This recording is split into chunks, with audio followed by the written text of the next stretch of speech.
Voter verification पर राहुल गांधी ने press conference की है। कहा है कि वोटर वेरिफिकेशन को लेकर उन्होंने बड़ा बयान दिया है। उन्होंने कहा है कि वोटर लिस्ट पर ईसी दे जवाब और चुनाव में एक दिन क्यों नहीं होती वोटिंग। महाराष्ट्र में 40 लाख संदिग्ध वोटर, ये बड़ा बयान सामने निकल कर आया है राहुल गांधी का।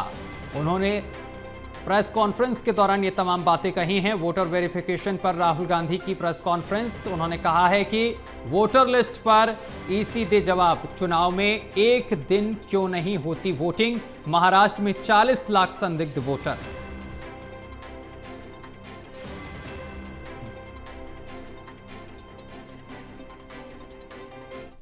पॉइंट ये नहीं है कि बीजेपी जीत रही है, कांग्रेस हार रही है। पॉइंट है कि here there is clear proof, 100% proof that elections are rigged in India. Not 99%, 100%. So whether who is winning, who is losing, that's a separate question. We are saying that there is the integrity of the election system in India is gone. This, what has happened in Mahadevapura, is the destruction of democracy, and there are the groups of people who are doing it. Tribune, Shemin. I am from Deccan Herald.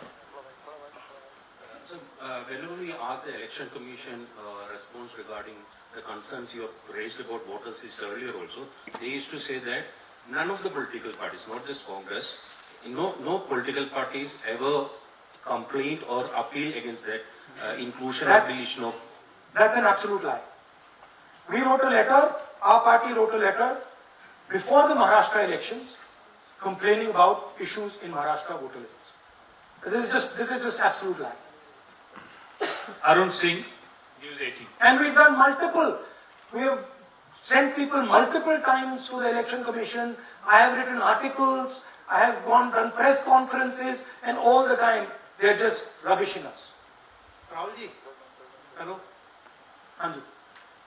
पहली बात तो ये कि जिस तरह से 6 महीने लगे आपको एक लोकसभा एनालाइज करने में, बल्कि एक विधानसभा, तो अगर आप 10 लोकसभा की 10 विधानसभा करें तो अगला चुनाव आ जाएगा 2029 का। तो ये तो पैरेलली कर सकते हैं, but this is not possible without that digital voter list.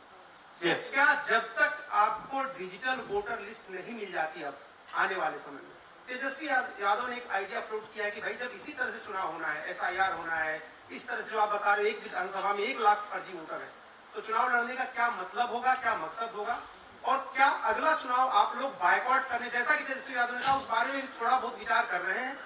और ये सरकार जो आज है इस वोट के जरिए पर, इस सरकार के बारे में क्या कहेंगे? नहीं, देखिए, ऑपोजिशन पार्टीज क्या एक्शन लेंगी,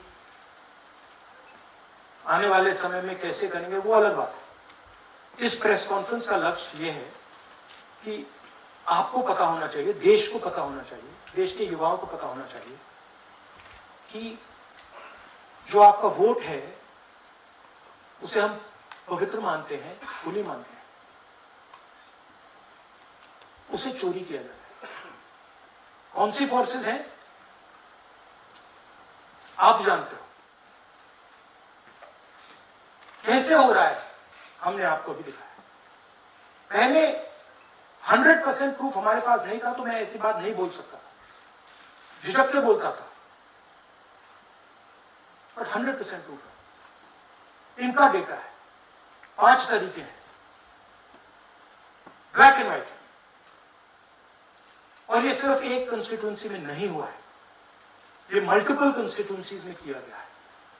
तो हम सिर्फ एक बात कह रहे हैं कि इलेक्शन कमीशन को बहाने नहीं बनाने चाहिए। इलेक्ट्रॉनिक वोटर लिस्ट हमारे हवाले कर देनी चाहिए। CCTV फुटेज हमें दे देना चाहिए। और मैं सिर्फ राहुल गांधी नहीं बोल रहा हूं, मैं कांग्रेस पार्टी का नेता हूं, और जो मैं बोल रहा हूं वो सारे के सारे ऑपोजिशन लीडर्स ने भी बोला है। हिंदुस्तान में 60% से ज्यादा वोट ऑपोजिशन का है। Pradeep, last question, Pradeep, Total TV. एक second madam please. Last question Pradeep, total TV, और इसके बाद हम राष्ट्रगान से इस कार्यक्रम को समाप्त करेंगे। Thank you. राहुल जी, मेरा सवाल ये है कि जिस तरीके राहुल जी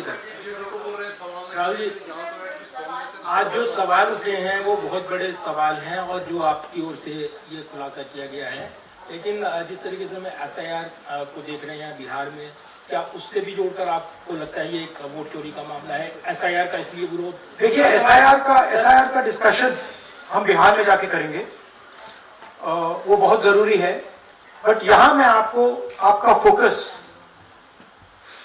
इस पे लाना चाहता हूं, यहां पे इलेक्शन चोरी करने का हमने एक मॉडल पकड़ा है और मुझे लगता है कि इस मॉडल का प्रयोग देश की बहुत सारी लोकसभा और विधानसभाओं में किया जा रहा है और मिनिमम इलेक्शन कमीशन को हमें इलेक्ट्रॉनिक वोटर लिस्ट 10 साल 15 साल की एंड CCTV फुटेज पकड़ा देना चाहिए। I am demanding it right now and I am saying, I am the opposition leader and I am saying if they do not give it, they are colluding with the BJP. I have said it again and again and again. Why are they not giving it? Thank you very much. We are doing tomorrow सुन लीजिए एक minute, ये announcement सुन लीजिए। Tomorrow we are going to Bangalore. There we are going to take a march there. Congress president is going, and we are going to raise this issue. Of course, there is another drama now unfolding in Bihar. So this idea that democracy has been destroyed in India is gaining ground. It's, in my opinion, true. And the watchdog of